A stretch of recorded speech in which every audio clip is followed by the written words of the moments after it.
my advice to you, you're looking to buy a car, or you're looking at the RS, you're looking at the STI, you're looking at an Evo, which Evo is kind of really old at this point. Yeah, that's not even in the conversation. Maybe you're looking at a Golf R.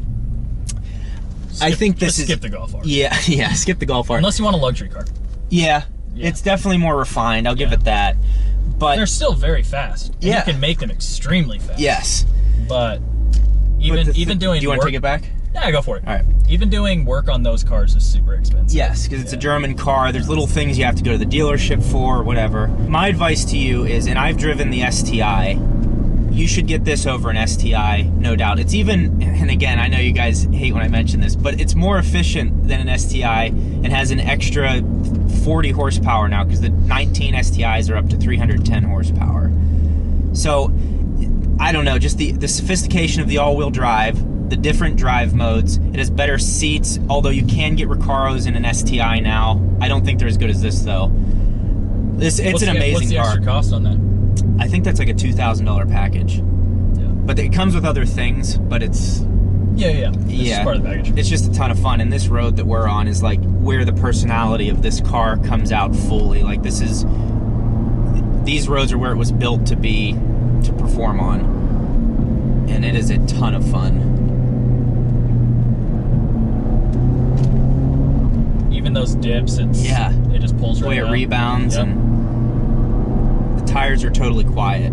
I mean, they're just putting the power down the whole time.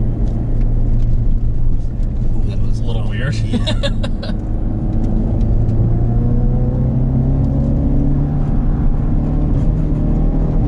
God damn. Bastard.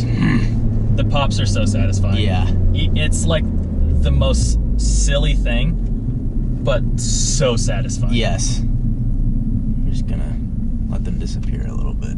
Oh, they're pulling off. Thank you.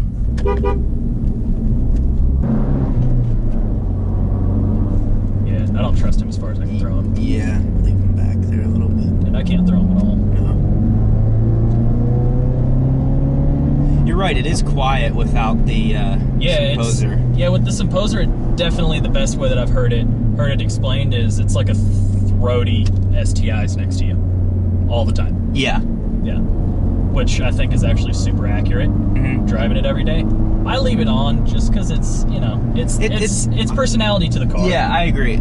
I have the Imposer on my, I don't think it's that big of a deal. I think it sounds good, and when I put an exhaust on this eventually, because I want to do the Borla Attack. Yeah. Then I'll probably leave it permanently disconnected so I can just hear the exhaust. But I will say you get more exhaust notes with it off.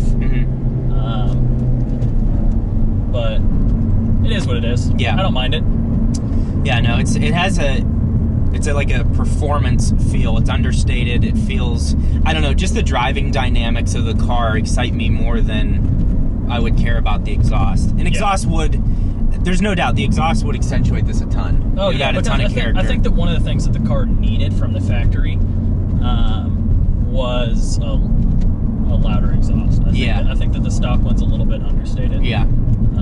It still sounds good. It's super fun. Pops are still satisfying. Yep. But little bit higher decibel would have been a nice add. Also, real disappointing about that road ending, and we're back on this. Yeah, we're back on this. That was a little touch of heaven. Hey, you know these couple of miles that nobody ever goes to? Yeah, let's pave that. Yeah, let's repave that one.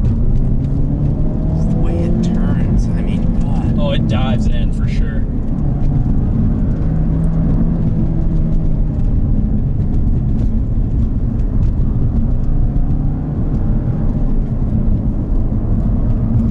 Third gear, when you're on it, just feels like it goes for forever. Yeah. Yeah, third gear in my third and fourth in my car are like just muddy. Yeah. Alright, so draw some conclusions here.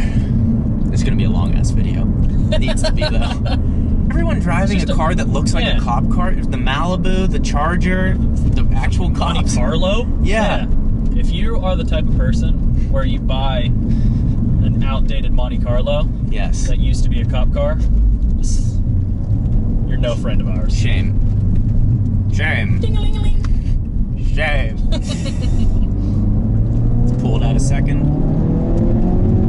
Second's a bit animalistic. It is. Wheel likes to rip around a little bit. Yeah. I just love these swinging left to righters. This right here. A lot tighter than I thought.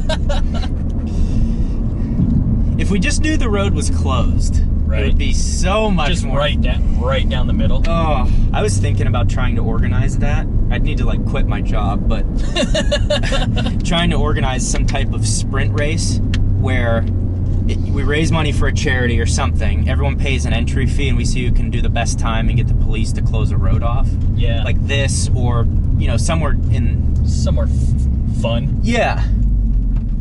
I think that would be doable. Yep, or like raise money for police. I don't know.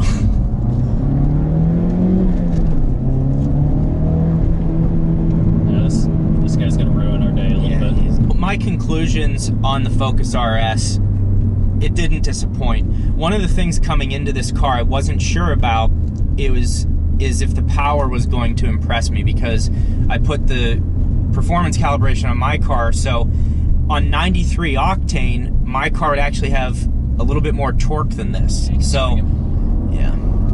So I thought that it wasn't going to impress me. Then I hit 4,000 RPMs. And the power, there's just so much more there. The way it grips on acceleration in between shifts, it's a totally different car. It's a different ballpark and performance. I'm very impressed. It's sad that we're not going to get the next iteration of this car. Extremely sad. But it's nice that we have this one. And this is also going to hold its value like an STI will over time. It's not going to drop. Like my ST is going to continue to fall. This will probably level out. It's a high mileage one, might be 20,000 in 7 years. Yeah. Like these aren't going to fall that much. You could run this for 2 years and you might lose 1,000 or 2,000 selling it privately. Yeah. It's just one of those special cars. And it's a somewhat limited production. You have a good color. This color was, what I was looking for, was extremely difficult to find. Yes, this is There were 2 of them that I found for sale. Privately, actually I didn't find any of them at dealerships, if I remember correctly, but there was this one and another one that I was looking at. And the other one was an RS1 model. Didn't have some of the stuff that I wanted, but this one, I found it. Tyler, if you find this video, yeah, your car's doing great. But overall, I'm extremely satisfied. Like I said before, if you're in between ST and RS, wait, be patient and get the RS.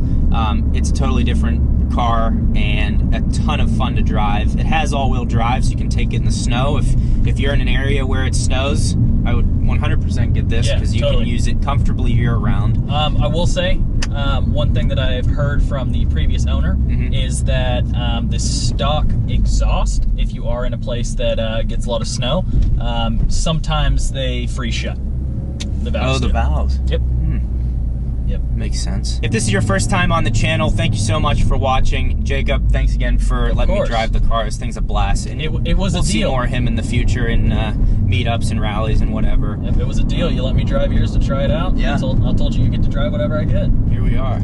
Yeah, no, it's a great car, but thank you for watching. Drop a like if you haven't already. Subscribe to the channel. Slam that like button. Smash that like button. Oh God, we're those people. Yeah, that's who we are. Thank you for watching, and we'll see you next time.